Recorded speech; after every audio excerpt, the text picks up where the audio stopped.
सबसे पहले भक्त के बारे में ठाकुर जी बता रहे हैं। आप कौन से भक्त हो ये आप सुन लेना। भगवान कह रहे हैं सबसे पहले भक्त कौन है? अभिसंधाय यो हिंसाम दंभम मात्सर्य एव वा संरंभे भिन्न दृग्भावम मयि कुर्यात् स तामसः। हे मां, जो मेरे सामने आकर के तो दिखावा करते हैं लेकिन वैसे उनमें खूब परिपूर्ण रूप से दंभ विद्यमान होता है, मात्सर्य दोष से जो ग्रसित हैं। मात्सर्य दोष किसको कहते हैं? अपना सुख नहीं, अपना दुख नहीं, दूसरे का सुख नहीं देख सकते, दूसरे की अच्छाई नहीं देख सकते। वो ये इसीलिए बैठे रहते हैं, बोले कि इनमें कमी क्या है वो ढूंढो, ये अच्छा क्या कर रहे हैं वो मत देखो, इनमें कमी क्या है, इन्होंने गलत क्या किया है ये ढूंढो। मात्सर्य दोष, इस मात्सर्य दोष से जो युक्त हैं मैया, ऐसे भक्त मेरे कहलाए जाते हैं तामसी भक्त। और इन तामसी भक्तों से मेरी प्रीति नहीं होती, मुझे ये प्रिय नहीं होते। जिनके अंदर पाखंड होता है, दंभ होता है, मात्सर्य होता है और दूसरे की हिंसा के भावना से जो मेरी प्रार्थना करते हैं कि हे प्रभु हम आपकी शरण में इसलिए आए हैं, वो व्यक्ति फलाना फलाना बहुत अच्छा कर रहा है, कैसे भी करके उसके उस सुंदर कार्य में रुकावट करो, कुछ किसी भी प्रकार से उसको रोको, इस प्रकार की भावना रखने वाला व्यक्ति तामसी भक्त माना जाता है। दूसरा भक्त कौन सा होता है? तब दूसरे भक्त के बारे में भगवान बता रहे हैं कि विषयान विसंधाय यश ऐश्वर्यमेव वा आचार्यावाचार्येद्यो मां पृथक् भावसराजस। जो संसार की यश कीर्ति वैभव आदि की कामना मुझसे करता है, ऐसा भक्त माना जाता है राजस भक्त। मेरा घर बन जाए, मेरा ब्याह हो जाए, व्यापार चल जाए और इन्हीं सब क्रियाओं के लिए जो मेरा स्मरण करता है वो राजस भक्त माना जाता है। मैया ने पूछा आपको पसंद है? बोले नहीं, ये भी मुझे पसंद नहीं। जो केवल आपसे मांगता ही रहे ऐसा व्यक्ति पसंद होता है? जो केवल आपसे केवल कामना ही करता रहे, ये कर दो, वो कर दो, ये कर दो, भगवान कहते हैं मुझे ऐसा व्यक्ति बिल्कुल प्रिय नहीं।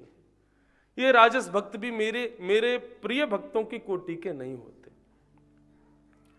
फिर भगवान ने तीसरे भक्त के विषय में बताया। ये तीसरा भक्त कौन है? कर्म निर्हारमुद्दिश्य परस्मिन् वा तदर्पणम् यज्ञेदस्तव्यमिति वा पृथक् भावस सात्विक। ये सात्विक भक्त का लक्षण। सात्विक भक्त का लक्षण क्या है? जैसी परिस्थिति हो, जो प्राप्त हो, सबको स्वीकार करे और सबको स्वीकार करते हुए अपने कर्म के संपूर्ण फल को तदर्पणम मुझे अर्पित कर दे। ऐसा भक्त सात्विक भक्त माना जाता है। मैया ने कहा आपको ये पसंद है? बोले हाँ ठीक है, ये फिर भी उन दोनों से अच्छा है। जो मुझसे कोई कामना नहीं करता, हर प्रकार की स्थिति को, हर प्रकार के व्यवहार को स्वीकार करता है और जो कुछ भी करता है मुझे अर्पित कर देता है, ऐसा व्यक्ति मुझे प्रिय है। ये सात्विक भक्त फिर भी ठीक है। और चौथा भक्त कौन है? भगवान बोले ये मुझे सबसे ज्यादा प्रिय है। चौथा भक्त, ये चौथे भक्त का लक्षण क्या है? लक्षणम भक्ति योगस्य निर्गुणस्य हुदाहृतम् अहैतुक्य व्यवाहिता या भक्ति पुरुषोत्तमे सालोक्य स्राष्ट सामिप्य सारूप्यैकत्वमयुत दीयमान फलम न गृह्णन्ति बिना मत सेवनम जनाः। अद्भुत बात, सुनने योग्य बात, जो भी वैष्णव है जरूर सुने। भगवान कहते हैं निर्गुण भक्त कौन? बोले जो ना मुझसे सुख की कामना करे, ना मुझे दुख की कामना करे, ना मेरे सामने कभी किसी वस्तु की कामना करे, केवल मेरे सामने आकर के इस भाव से खड़ा हो जाए, हे ठाकुर जी मैं आपका हूं, आप मेरे हो, बस केवल इतना भाव मेरे प्रति रखे। और सबसे विशेष बात भगवान क्या कह रहे हैं? 5 प्रकार की मुक्ति होती है मेरी।